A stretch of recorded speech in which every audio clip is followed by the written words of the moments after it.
नमस्ते दोस्तों। क्या आप भी कभी-कभी कंफ्यूज हो जाते हैं कि इन लगाना है या ऑन लगाना है या फिर एट यूज करना है? जैसे I am in the bus सही है या फिर I am on the bus? अगर ये वर्ड्स आपको भी परेशान करते हैं, आप भी कंफ्यूज हो जाते हैं कि कहाँ पर इन यूज करें, कहाँ पर ऑन और कहाँ पे एट का यूज करें। तो दोस्तों, आज के इस वीडियो में हम इनको ही सीखने वाले हैं। आज हम देखने वाले हैं इन ऑन एट का जादू। Welcome to channel English made easy and fun. चलिए वीडियो को शुरू करते हैं। देखिए, इन ऑन एट को समझने के लिए हमें टाइम को थोड़ा समझना पड़ेगा, हमारे वक्त को। तो ध्यान रखिएगा, एक सिंपल सा रूल है, big to small. Big to small मतलब बड़े से छोटा। तो जब सबसे बड़े वक्त की हम बात कर रहे होते हैं, जैसे महीने, साल, ठीक है, तो हम इनका यूज करते हैं। ध्यान रखिए, जब भी हम बड़े वक्त की बात करते हैं, जैसे माई बर्थडे इज इन जनवरी, मेरा बर्थडे जनवरी में, या फिर वी आर इन 2026, हम 2026 में हैं। तो यहाँ पर बड़े वक्त की बात हो रही है, इसलिए हमने इन का यूज हुआ। अब बात करते हैं ऑन की। तो देखिए, ऑन जो होता है, जब हम किसी स्पेसिफिक दिन या किसी स्पेसिफिक डेट मतलब की बात करते हैं, तो ऑन यूज होता है। जैसे मैं संडे को आऊँगा, कैसे कहेंगे इसको हम? I will come on Sunday. 15 अगस्त की छुट्टी है। It is a holiday on 15th अगस्त। चलिए अब बात करते हैं एट की। तो दोस्तों, एट जो होता है सबसे छोटा टाइम, यानी कि जब हमें एग्जैक्ट किसी टाइम की बात करनी होती है, घड़ी में जितने बजे होते हैं वो हमें बताना होता है, तो हम एट यूज़ करते हैं। जैसे क्लास 5 बजे शुरू होगी, the class starts at 5 PM।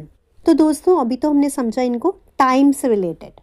अब इनको थोड़ा प्लेस यानी कि जगह से रिलेटेड कैसे होते हैं ये, उससे भी समझते हैं, क्योंकि उसमें भी लोग गलतियां कर देते हैं। चलिए शुरू करते हैं इनसे। तो देखिए, ध्यान से समझिएगा, जब कोई चीज़, कोई भी वस्तु किसी कवर्ड जगह के अंदर हो, तो हमें क्या यूज़ करना है? इन। ठीक है, जब कोई चीज़, कोई वस्तु किसी कवर्ड जगह के अंदर होती है, तो हम इन लगाएंगे। जैसे मैं रूम में हूँ, I am in the room.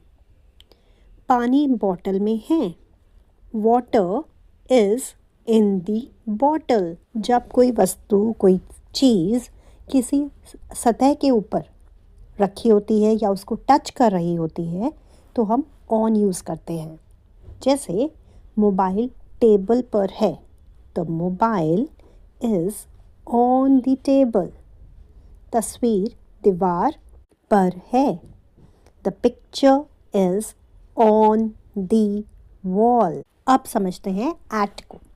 तो देखिए, जब हम किसी एग्जैक्ट लोकेशन या किसी एग्जैक्ट पॉइंट की बात करते हैं, तो हम एट यूज़ करते हैं।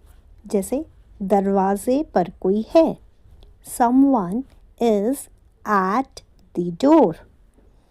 मैं बस स्टॉप पर खड़ा हूँ, I am standing at the bus stop. अब एक मज़ेदार ट्रांसपोर्ट रूल समझते हैं। ये एक बोनस टिप आप लोगों के लिए।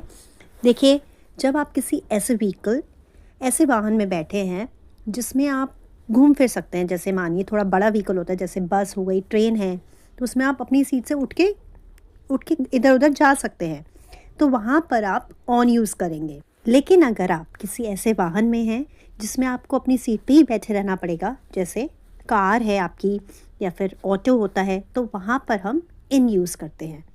तो ये टिप आपके रोज़मर्रा में, डेली रूटीन में ज़रूर बहुत काम आएगा। इसको यूज़ करिएगा ध्यान से। चलिए देखते हैं आपने कितना सीखा। I live dash India, the meeting is dash Monday. Please इनके आंसर्स कमेंट बॉक्स में ज़रूर लिखिए, फिर मैं चेक करके बताऊँ। वीडियो पसंद आई हो तो प्लीज़ लाइक करें, शेयर करें, चैनल को सब्सक्राइब करें। जल्द मिलते हैं आपसे नई वीडियो में। तब तक अपना ध्यान रखिए। Keep learning, keep growing. Thank you for watching. धन्यवाद।